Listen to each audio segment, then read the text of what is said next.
Good afternoon. Welcome back. Kent Bain with 9 Business Group and Elevate Your Business Spotlight. We have Marie Holowaychuk. Hopefully I said that right. Marie, welcome. Please introduce yourself and pronounce your last name. If I butchered it, my apologies. But more importantly, your company name, what you do, what sets you apart from the competition. Welcome.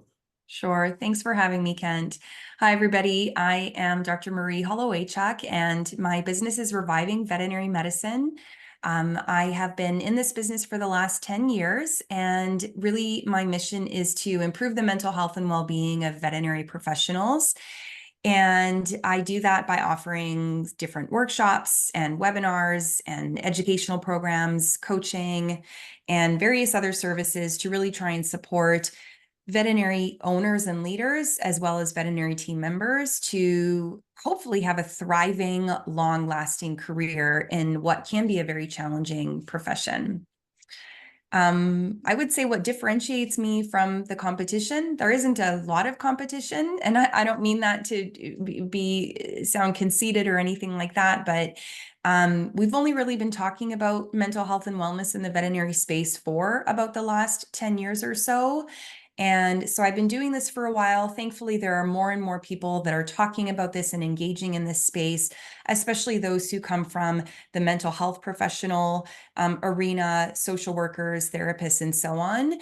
I think what differentiates me is that I have 20 years of lived experience in the vet profession. I continue to practice.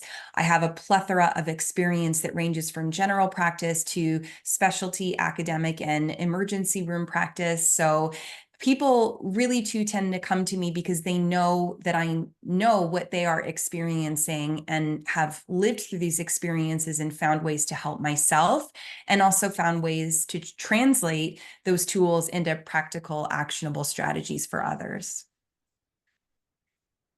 So, been in the space for 10 years, been in the industry forever. You indicated before that your mom and dad were in the industry. As you look back over your years of experience, what has been the biggest challenge you've had to overcome, and what does it look like today? How do you resolve it? Yeah, so gosh, there's been so many challenges along the way. I think probably the biggest challenge that I faced as really a solopreneur was choosing to start a family on my own. So I chose to start a family after years of trying, beginning in the 2017, 2018. I got pregnant in 2019, and at the time I was traveling quite extensively to speak and teach. And I knew that as a solo parent, that wasn't going to be easy for me or even possible. And so I began to look at ways to shift my offerings online. To this point, I had been mostly speaking at conferences and going to different practices and universities. And so I looked at creating online programs and online offerings that would still offer that support and education to people in the profession. And, it ended up being a blessing in disguise because I had my daughter in June of 2020. So of course, very shortly after everything shut down with the pandemic. And so, it was lucky in the end that I had already transitioned to online learning. I had programs that were already created and set up to be offered after I took a few months off from the business. And, I think the challenge just continues through to today, because certainly in this post-pandemic world, I'm seeing, fewer and fewer clients who want to engage in learning online. People really want to get back to in-person, I should say, education. And it's been challenging as, still a solo parent and solo business owner to try and balance, the needs of my family, and, meeting the needs of my clients in terms of getting out to these in-person events versus, still keeping people engaged online. I'm going to ask to take a leap of faith, so bear with me. As we're talking about mental health and entrepreneurs, how big is the space of mental health? And if you can take that jump, and what can you offer entrepreneurs outside of the vet industry around mental health? What kind of awareness should they be paying attention to? And can you weigh in there and kind of go, because we ran a workshop last week on just resilience in mental health, because it is a big thing for entrepreneurs, always has been. I think we live in a different world. There's different feedback. There's all kinds of noise. How can you weigh in and kind of go, just as a business owner to a business owner, what say you on the world of mental health and what advice can you give just a quote unquote general entrepreneur? It's such a good question. You know, I will admit, when I left my job in academia to work on my own, I thought things were going to be so much easier and better. And then actually, truthfully, I fell into a deep depression and I was feeling really challenged. And I thought, I can't believe this. Like, this should be so much easier. And then I dug into the research and I saw, the rates of depression, anxiety, and distress among entrepreneurs. And, over the years, I've really learned a lot of tools that have helped me. I think it's very important to cultivate a sense of community, sense of belonging, so whether that is connecting with coaches or other entrepreneur groups, networking groups, just to feel, to step out of this place of isolation. I think that is one thing with business ownership is it can feel very isolating, especially those who are more solopreneur entrepreneurs. Um, I think definitely tuning into our mental health and seeking support when it's not going well. So I've always been a big advocate for counseling and therapy. I know it's challenging for those who don't maybe have robust benefits, and so it can feel expensive. And I've always, told myself I can't put a price on my health and wellness. So it's something that I've chosen to invest in and use benefits for. But I think that's really important. I think, it's also really important to have some sort of sense of work-life separation. It's really hard for those of us who work from home or, in the case of being an entrepreneur, it's like you're always working. The work is never done. The business is always there, but trying to find pockets in the day or in the week to just step back and separate ourselves from our business, at least, just for a short time period, to enjoy other aspects of our life, to remind ourselves, there is life outside of work, and, to really kind of turn that work brain off, even if it is just for a short time. So those are some strategies that have really helped me that I certainly recommend to veterinary business owners and would recommend to others as well. Thank you. No, it's important. I think that it may be more relevant in the vet industry. It might be more prominent, but it definitely is something all entrepreneurs have to go through as we go and scale a business. The isolation, the factor, can't talk to the team about it, can't talk to the spouse about it. Who do we share it with? Who do we talk it through? 100% agree.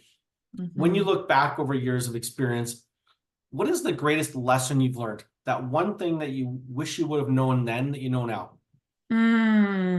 Honestly, I definitely leaning into help earlier on. I think when I first started, I read a lot of books and I watched some webinars and I listened to a lot of podcasts, and I still tried to do like figure out everything on my own.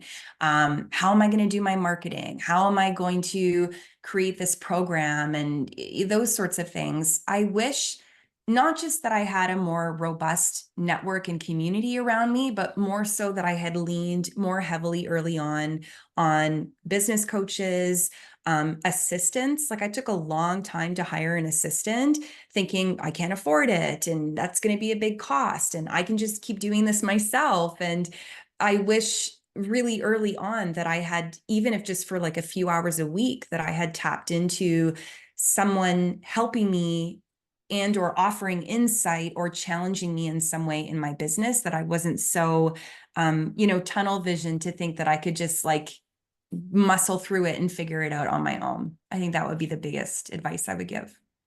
Love it. It's a piece of advice that I cannot give enough away of. Talking about I'm a sure. workshop we did last week, and that was kind of it. I think the world is moving too fast.